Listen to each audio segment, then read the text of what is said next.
Strawweight bout here. Marina Rodriguez versus Virna Jandiroba. Plus 125 for Jandiroba. Minus 125 for Marina Rodriguez. Over under 2.5 rounds. Minus 215 for the over. Plus 215 for the under. I gotta say, I'm a little bit surprised by the price because I would have figured Marina Rodriguez would be a little bit bigger of a favorite. But a lot of love coming in for Virna Jandiroba. I mean, Marina Rodriguez, her last fight was against Amanda Lemos. She got finished in the third round, and that was kind of like a somewhat of a number one contenders fight. If I'm being honest, like if I look at that, like Amanda Lemos might fight for the title next against Zhang Wei Li, and Marina Rodriguez was on a 4-fight win streak before that. Had just beaten Hebos, Waterson, Dern, and then Jan, and she was looking like she improved that ground game against Mackenzie Dern, and she got taken down a couple of times against Yan Xiaonan. And then Amanda Lemos kind of exposed it a little bit in early on in that fight, and then came out with some just absolute bombs in the third round and put her away.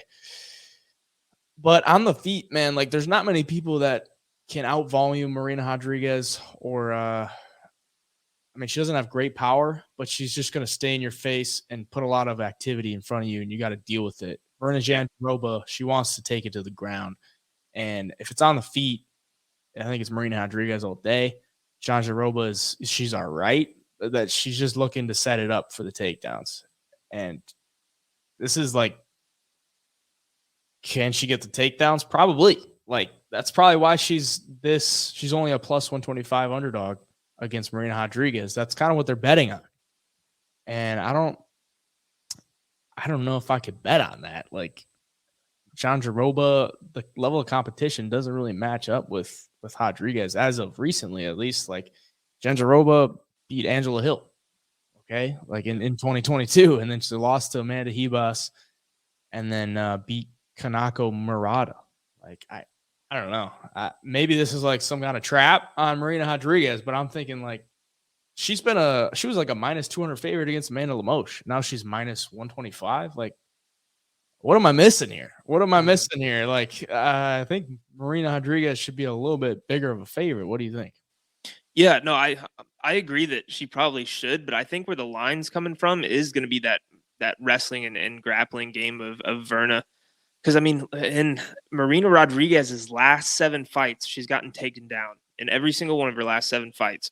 And, Virna's decently strong and athletic for this division. And she does average, 2.31 takedowns. So, yeah, I don't know. I think the line is coming from expecting half of this fight maybe being on the ground and the other half being on the feet. And we know that Rodriguez is going to have that advantage on the feet, but on the ground, I think Virna's pretty damn good in that grappling department, man. I think if it hits the ground, I could see Rodriguez being in trouble a few times in this fight, if I'm being honest. The level of competition for Rodriguez has been a lot better. But, you watch Virna fight, and you can tell she's got a lot of skill. You can tell she's pretty high level, and probably a fight I'm staying away from, if I'm being honest. First, it's WMMA, and second, it's kind of hard to tell who's going to get the better of who in their specialties here. Is Rodriguez going to get the better on the feet? Does she have that power to put Virna away? Or if this thing hits the ground, is Virna just going to be too much for Rodriguez? So right now, man, I'm gonna go out on a limb, and I'm gonna take the underdog. I'm gonna take Virna to get maybe a decision win, maybe a late submission. I don't know.